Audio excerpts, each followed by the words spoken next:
మన రామ్ చరణ్ గారి 3 సంవత్సరాల కష్టానికి పెద్దగా దెబ్బేసిరు కదా దొంగ నా కొడుకులు. గేమ్ చేంజర్ మూవీ వచ్చేసి హెచ్డి ప్రింట్ని పైరసీ చేసి ఎక్కడ పడితే అక్కడ షేర్ చేసిరు. అంటే ఒక ముఠాగా తయారయ్యి లంజా కొడుకులు ఇలా ఏమనాలో నాకు అర్థం కావట్లేదు. అసలు లింకులు షేర్ చేయడం, ఈ టెలిగ్రామ్లలో, వాట్సాప్లో, ఇన్స్టాగ్రామ్లో, ఫేస్బుక్లో లింకులు షేర్ చేయడం, మరి ప్రింట్ కూడా హెచ్డి ప్రింట్. అమ్మ ఏంద్రా ఇది నాకు అర్థం కావట్లేదు.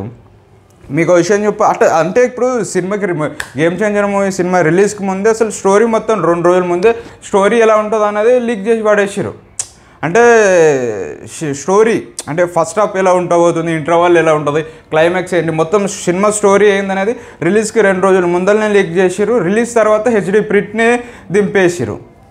అసలు దీని వెనుక అంత పెద్ద కుట్ర చేసి చాలా అంటే చాలా భారీ కుట్ర చేసారు Ram Charan game Changer movie పైన. అయితే దీని వెనకాల పెద్ద పెద్ద తలకాయలు కూడా ఉండొచ్చు నాకు తెలిసి రాజకీయ పరంగా. అసలు ఇందులో సినిమాకు 2 రోజుల ముందే స్టోరీ బయటికి వచ్చిందంటే ఆ మూవీ టీం నుంచి ఎవరో ఈ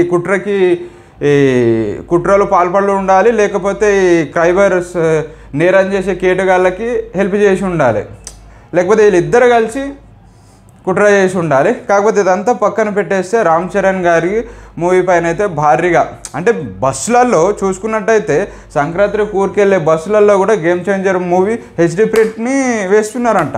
సో అంత వైరల్ చేసారు దాన్ని.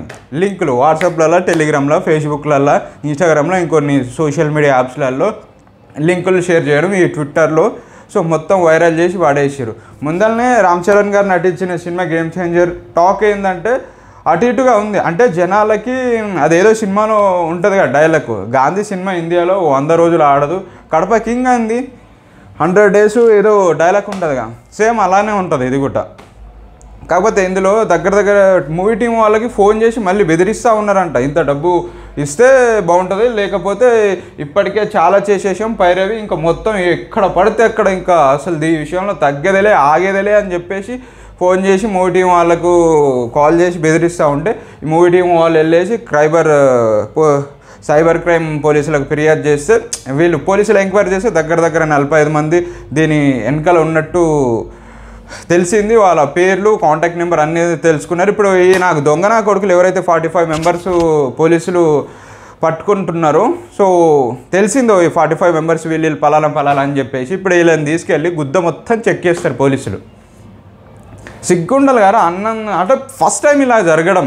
అసలు ఏంటంటే సినిమా మూవీకి రిలీజ్కి ముందే స్టోరీ లీక్ అవ్వడం, ఇది సినిమానే ఈ ఒక్క సినిమాతోని. అంటే ఎంత పెద్ద నాయకులు ఉండొచ్చు అనేదే ఇక్కడ పాయింట్. అంటే ఎంత పెద్ద రాజకీయ నాయకులు, ఏదో రాజకీయం నడుస్తూ ఉంది, ఎవడో పొలిటీషియన్స్ కావచ్చు, లేకపోతే ఎవడో.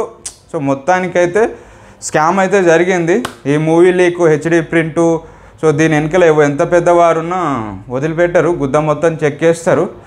సో ఏదేమైనా ఇలా జరుగుండాల్సింది కాదు. సో రామ్ చరణ్ ఫ్యాన్స్ అయితే చాలా హట్ అవుతారు. అందులో ఫస్ట్ నేను నా కొడుకుల్ని స్టేషన్లో వేసి గుద్ద మొత్తం చెక్కడం కాకుండా థియేటర్ మన ఆర్టీసీ క్రాస్ రోడ్ సందే థియేటర్స్ ఉన్నాయిగా అక్కడ తీసుకొని వచ్చి కుక్కని కొట్టినట్టు కొట్టి గుడ్డలు ఉడదేసి కాళ్ళకు దారం కట్టేసి పైన ఏలాడదీయాలి దిష్టి బొమ్మలు లెక్క లంజా కొడుకుని.